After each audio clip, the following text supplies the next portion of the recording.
হে ভাই ভাই তাসিফলি ভাই, কিডা? এই আমি গহের। ও দেখতে তো খুব ডহের। একটু এগিয়ে আসেন।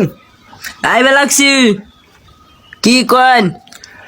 এই আগামী শুক্রবার আমার বাড়িতে আপনার দাওয়াত। নিজে বিয়ে করবেন নি? আর না, আর ছেলের বিয়ে, তাই দাওয়াত করে আসলাম। যাক যাক ভালো। তা তোমার বাড়ির লোকজন কয়জন? এই বেশি না, আছে 8-10 জন। 8-10 জন? হ্যাঁ।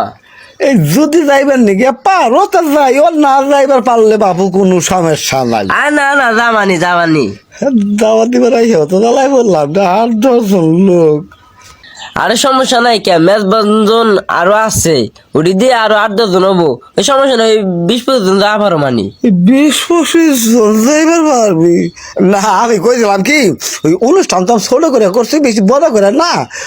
সব জিনিসপাতির দাম বাড়তি তো, তাইতে এই অনুষ্ঠান করব না। আইসালাম আমার একটু চা পানের দাওয়াত দেওয়ার জন্যে, তাই অনুষ্ঠান যখন করি তোমার না কয়েকে পারুননি, তখন তোমার কমানি। সব জিনিসের দাম বাড়তি, তখন এই সময় অনুষ্ঠান করা সম্ভব নেই। ফাইলামি কথা বাদ দে, থন দাওয়াত দিছেন তো দিছেনি, জামানি শুক্রবার দিন। তা না যাওয়ার এটা ভালো মনে করি। আরে দাওয়াত দিছেন, আর কেউ কোন লাগবে না, আমার এই লোকজন নিয়ে হবো। 20-25 জন লোক গেলে কি কম নেই? আরে দাওয়াতের কাম হারা করে দিছে রে, আমি কি নে গাইলাম না দাওয়াত দিবেন নিকে রে। তুই কি খাচ্ছ? তার খাচ্ছর বানা শিক্ষা দিলি আজকে। থাক ভাই, আসি যা। অনুষ্ঠান দিন তারিখ ঘুরে দিছি তো, যখন নিয়ে আবার বিয়ার কাজ আবার ঠিকঠাক হয় তখন দাওয়াত দেবার আসো মানি।